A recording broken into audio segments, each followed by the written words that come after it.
शिवछत्रपतींच्या रायगड आणि नरवीरांच्या पवित्र पोलादपूर भूमीत गद्दारांची पाळंमुळं उखडून टाकण्याची शपथ घ्या. माजी केंद्रीय मंत्री अनंत गीते यांचे पोलादपूर येथे आवाहन. पोलादपूर ही नरवीर तानाजी मालुसरे यांची भूमी म्हणजेच निष्ठेचा वारसा असलेली भूमी, तर महाड ही छत्रपती शिवाजी महाराजांच्या हिंदवी स्वराज्य स्थापनेची भूमी आहे. येथे गद्दारी करणाऱ्यांना थारा असता कामा नये. या पवित्र भूमीत गद्दारांची पालमुळं उखडून टाकण्याची शपथ घ्या, असे जाज्वल्य आवाहन माजी केंद्रीय मंत्री तथा शिवसेना नेते अनंत गीते यांनी केले. पोलादपूर येथील कॅप्टन विक्रमराव मोरे सभागृहामध्ये आयोजित करण्यात आलेल्या कार्यकर्ता संवाद मेळाव्याप्रसंगी प्रमुख मार्गदर्शक म्हणून अनंत गीते बोलत होते.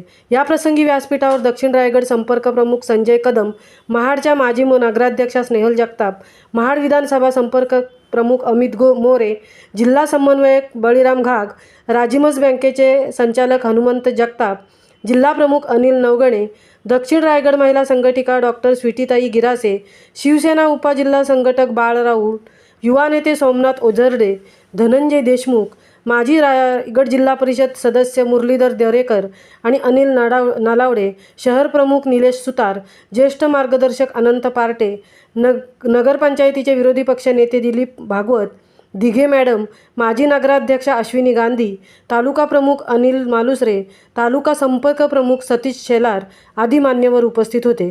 महामुंबईसह शैलेश पालकर, पोलादपूर. तुम्ही मजबूत राहा, आम्ही तुमच्या सोबत आहोत. कुठेही कार्यकर्त्याला खाली पडून देणार नाही, त्याची संपूर्ण जबाबदारी आम्ही घेणार आहोत. साहेब, रात्री येताना मला उशीर झाला, पण मला प्रचंड अभिमान आहे या तालुक्यावरती.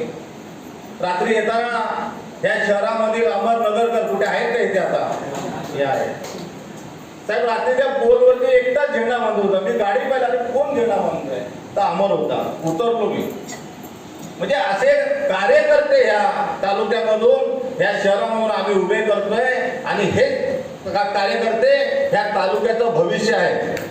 साहेब, तर 1.5 वर्षामध्ये जे काही झालं त्याचा मी काही या ठिकाणी उल्लेख करणार नाही, कारण आपण सगळेजण सुज्ञ आहात, आपल्या सगळ्यांना ते माहीत आहे. पण गेल्या महिनाभरामध्ये झालेला जो तालुक्यामधील प्रकार आहे तो अतिशय निषेधार्ह आहे आणि निंदनीय आहे.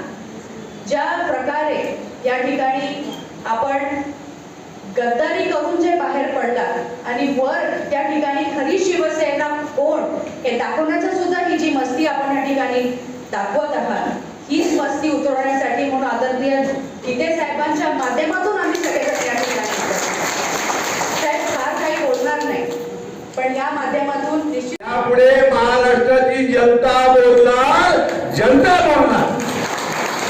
बोलायला पाहिजे ना, त्याच्याकरता संवाद होणार. हा अतिशय महत्वाचा आहे. याचं महत्व जेवढं आपल्याला आहे त्याच्यापेक्षा जास्त महत्व या व्यासपीठावरच्या मंडळींना असायला हवे. या मेळाव्याचं, या संवाद यात्रेचं महत्व हे आपल्या दृष्टीने जास्त आहे. का तर आपल्याला आता जनतेला जागरूक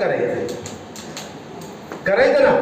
मुळात जनता जागरूक आहे, जनता जागरूक नाही अशातला भाग नाहीये. परंतु रोज जे काही गलिच्छ राजकारण या देशामध्ये घडतंय, या महाराष्ट्रामध्ये घडतंय. आता आज म्हणे संध्याकाळी 4 वाजता विधानसभेचे अध्यक्ष काय निकाल देणार आहे. उद्या, आज होतं ना, उद्या उद्या 4 वाजता निकाल देणार आहे. काय निकाल द्यायचा तो देऊ दे, पण मी तुम्हाला सांगतोय तुमच्या उपस्थितीवरून महाराष्ट्रातल्या जनतेने निकाल दिलेला आहे. महाराष्ट्रातली जनता ही शिवसेना पक्षप्रमुख उद्धव बाळासाहेब ठाकरे यांच्याच पाठीशी आहे. आणि म्हणून मग त्यांना भीती वाटते. जर निवडणुका घेतल्या तर जनता आपल्याला काही जाग्यावर ठेवणार नाही. जनता आपला राग रोष काढल्याशिवाय राहणार नाही. आणि म्हणून कुठल्याच निवडणुका होत नाही.